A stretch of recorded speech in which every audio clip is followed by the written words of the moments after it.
Hey everybody. So there's a level of integration that really smacked me today. As someone who grew up in a codependency way of behavior,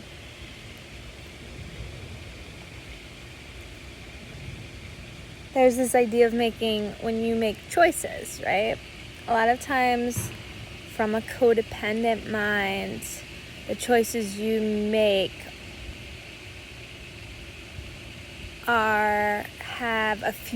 have an intention to control people around you.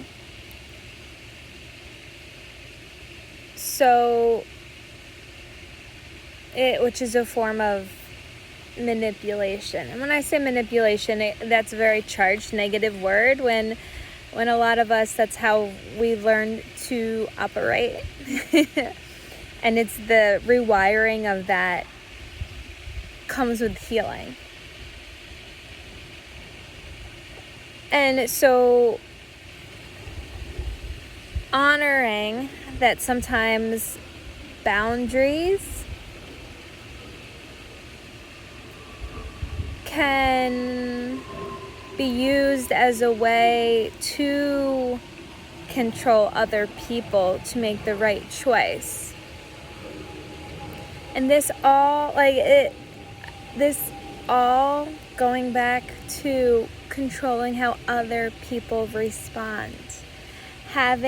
Making people do the quote unquote right choice, what you think is right, what you want, how you want them to react, versus making a choice, setting a boundary from a place of keeping yourself safe, from a place of love for yourself.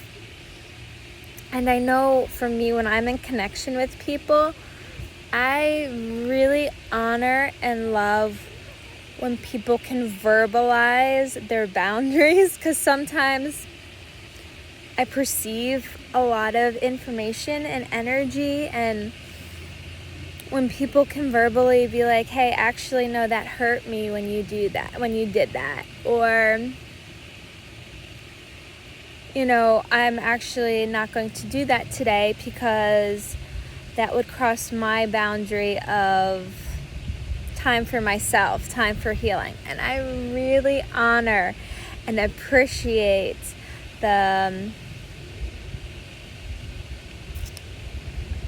awareness when people have that and can communicate that. It's a really beautiful thing. Versus, hey, I'm actually not going to do that for you because this, subconsciously, I'm not going to do that for you because you didn't do this for me back then. And right, it's becoming aware of these thoughts and these patterns, and that's actually a form of resentment that you hadn't been able to process and honor and set a clear intention boundary for yourself moving forward, or ask for a certain need, or be aware of disappointment, that rejection or upset is completely, that can be completely valid. You can be upset if someone says no, but that doesn't mean that they need to say yes, but you can be aware of your upset about that.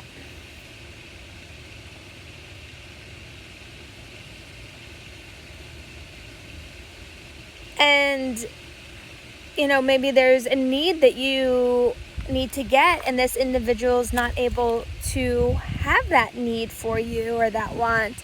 And it's accepting of that and not have attachment to that person providing that need for you when they're actually not at the awareness or capability of it. And then look for other sources where you can get that need met. Oh, I needed connection.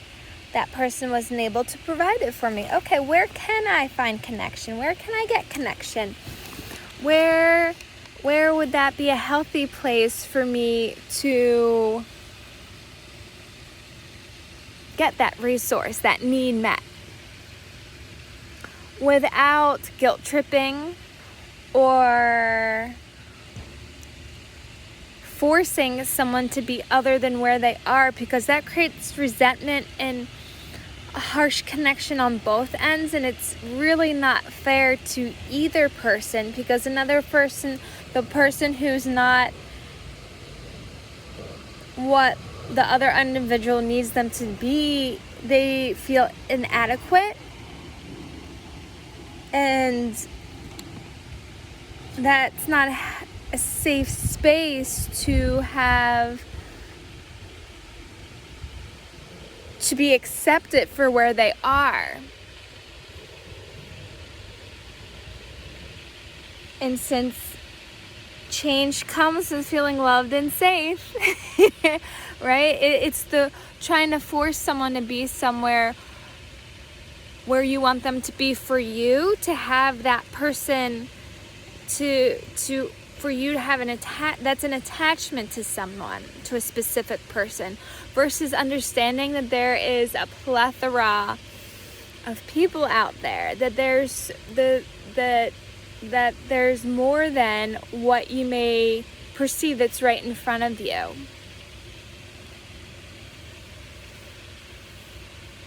And then understand, like, getting to the root cause of that attachment. What is the parts of you that need to have people to move with you because you're afraid of abandonment? Or maybe because you may be afraid of abandoning somebody else, because that's you experienced that in some shape or way growing up. And you don't want to abandon someone because you don't want to be seen as the person who's abandoning someone. Or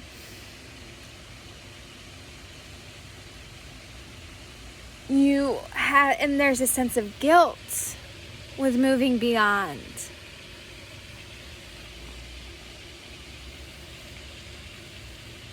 And it comes back to the self. It comes back with, how can you give yourself permission to make the choices that are best for you,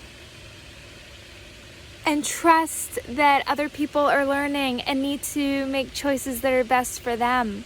And it's trusting that and giving yourself permission to honor their journey and not control it, and make it mean something about you because they're not changing.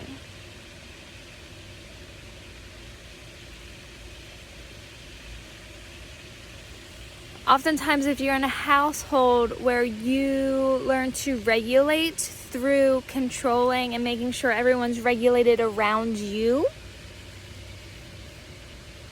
coming into a sense of sovereignty and choosing choices for you is a process and can be scary. Selfishness, the greediness, all these things that can come up.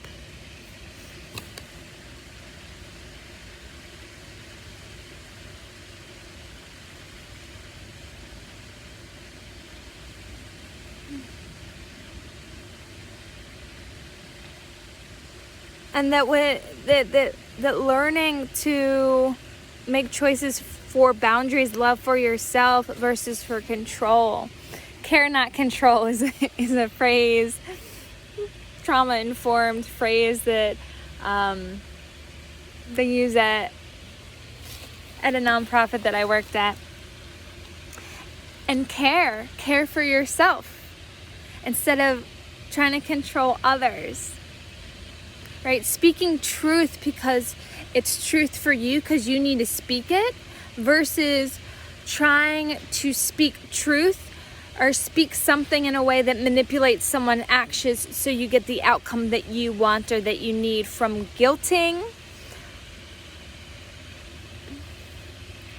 from possessiveness, from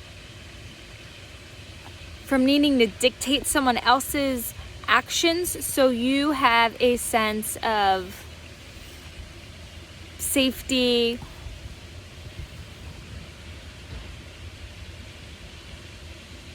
and comfort, right? Speaking for yourself from the heart, from with the intention of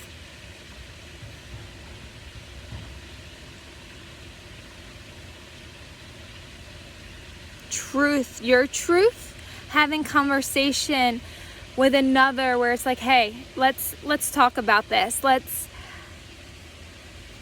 connect and see if there's space for us to move together, or maybe we're just in two different spaces. And being aware of when you speak more for yourself because it's an authentic expression versus I'm speaking this because I need you to be a certain way. Those are two different intentions.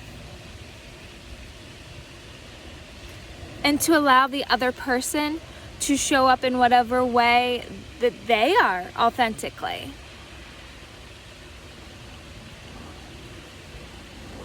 And then there's grief that can come with that. There's grief in the awareness of honoring where someone is and honoring where you are and where you're going.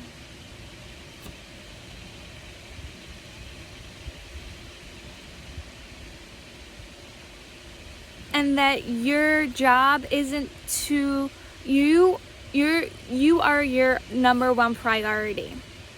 If you're a parent, that's a whole nother thing. Like there's a whole other levels of obligation. That being said, you still need to take care of yourself so you can show up for your kids. And it's learning that balance. But in the world, right? Like there's this finding out what your needs are, figuring that out, exploring through interaction, through asking for help from certain people offering help, and then you realize, oh, actually, no thanks, that's not what I need, this is what I need, can you show up for me in this way?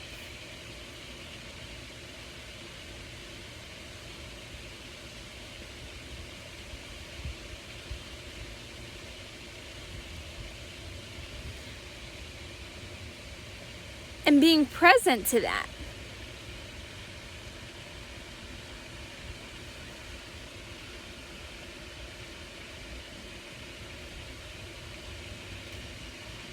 Right? It's learning to trust ourselves and trust that other people are in the process of trusting themselves too. And that's their journey, how to figure that out.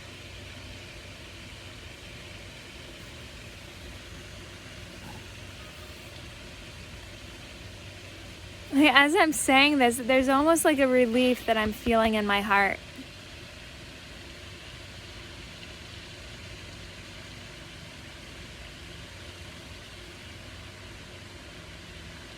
That strength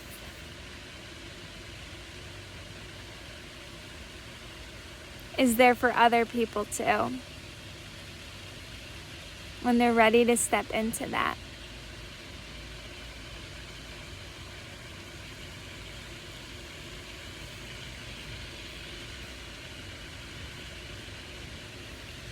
And this is like something that I've had cognitive understanding of. Oh, codependency, this is a... But it's at a point where it's integrated. There's the knowing of knowledge, and wisdom is an integration of that knowledge in your being, in your actions, in your essence, right? That's, you can read psycho educate yourself all you want, and I've been there and I've done that, and that's been a protector mechanism for me. But it's another understanding when it's actually integrated versus conceptualized.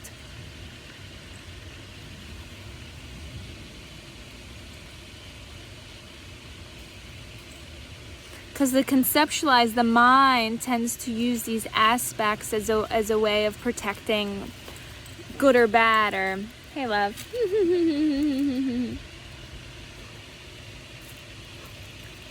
But when it's more like integrated into your being, it's a different level of groundedness in the concept.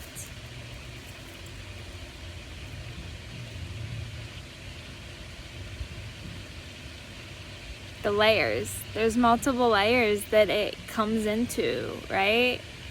And that's what I love about light language. Light language, and I don't think I really ever talked about what light language is on my YouTube, but light language is a frequency of the unmanifested. It's like a bridge between the part of you that exists, that is from in a soul form or whatever the intention is.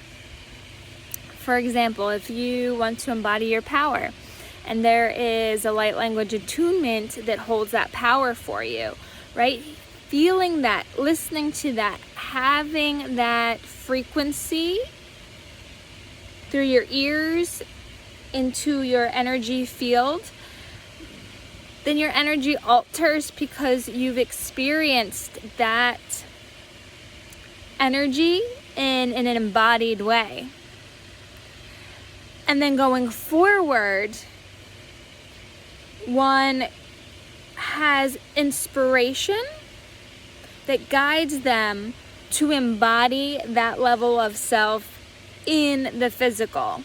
And so there can be an inspiration of taking a course, of a new hobby, and psychoeducation can be part of what causes to empowering someone, but it's these parts that light someone up in the path of inspiration that leads to the physical manifestation of that attunement that they hear.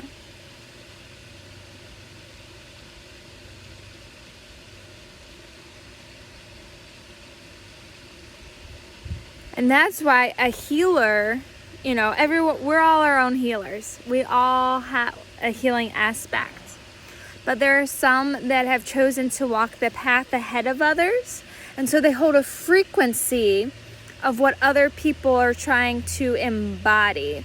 And so by experiencing somebody, either through the internet, in physical form, they then experience the frequency of an aspect of the part that they are healing through somebody else. So someone then gets inspired, then has hope that what they're dealing with is actually capable of being healed. And through experiencing that energy of someone who has done it, they don't really necessarily have to talk about their story. It's just the feeling, the exchange of the energy, the experience of it, that one knows, one gets inspired, one has hope, one moves forward in a way for themselves that embodies that for them. And that's why sometimes, whether a healer or someone online, there's someone that you are attracted to watch for a while. And it's because the more you are open to their frequency, the more you kind of allow that energy to be in your field, you are feeling that aspiration more and more. And the more that you feel it, the more inspiration then you go forward in those steps. Doesn't necessarily have to be in a conscious kind of way, but though it integrates itself at one point in a very conscious way.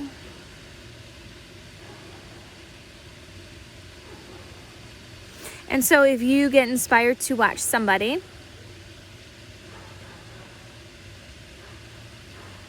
I invite you to let that inspiration, whether it's what they're saying, their energy, to hold a space, to guide you.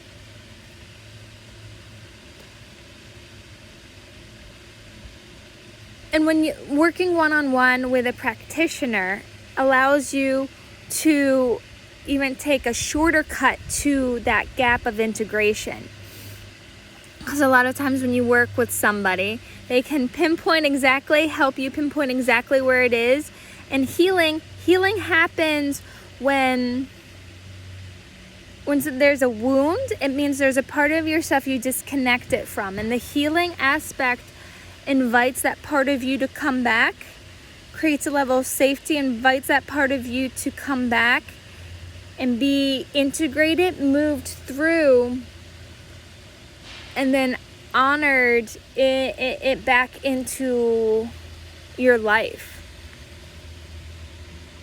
And on understanding there's the protector, and the protector aspect, there's part of ourself that has gotten created to fill that void, to protect that part that wasn't safe to feel.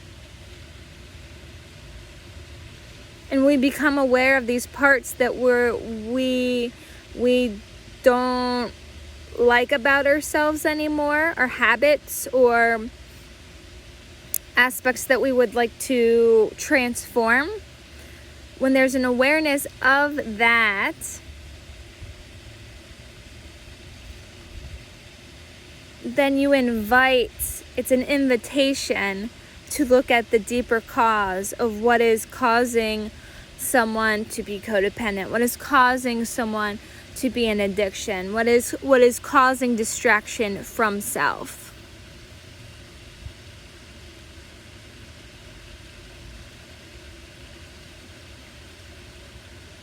And the root of that is in a space of safety, creating safety physically, psychologically, emotionally.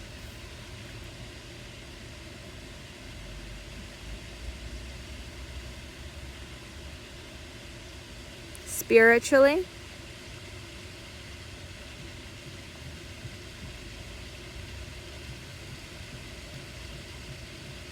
And there's different layers to that. It's like a spiral. Each time you heal, what you deem as safe alters.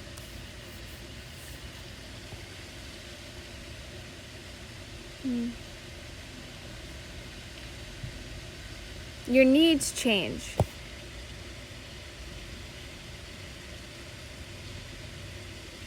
And it's allowing that process to unfold organically for yourself. And honor and trust that everybody has on their path to that as well.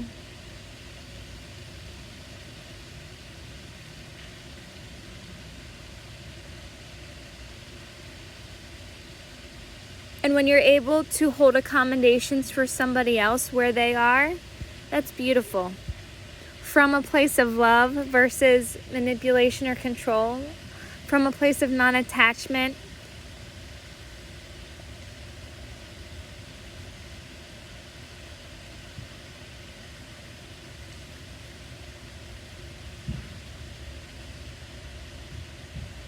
That's a gift.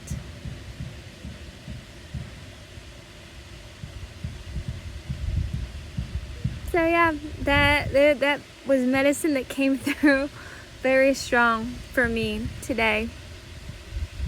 And I wanted to share. Sending y'all much love.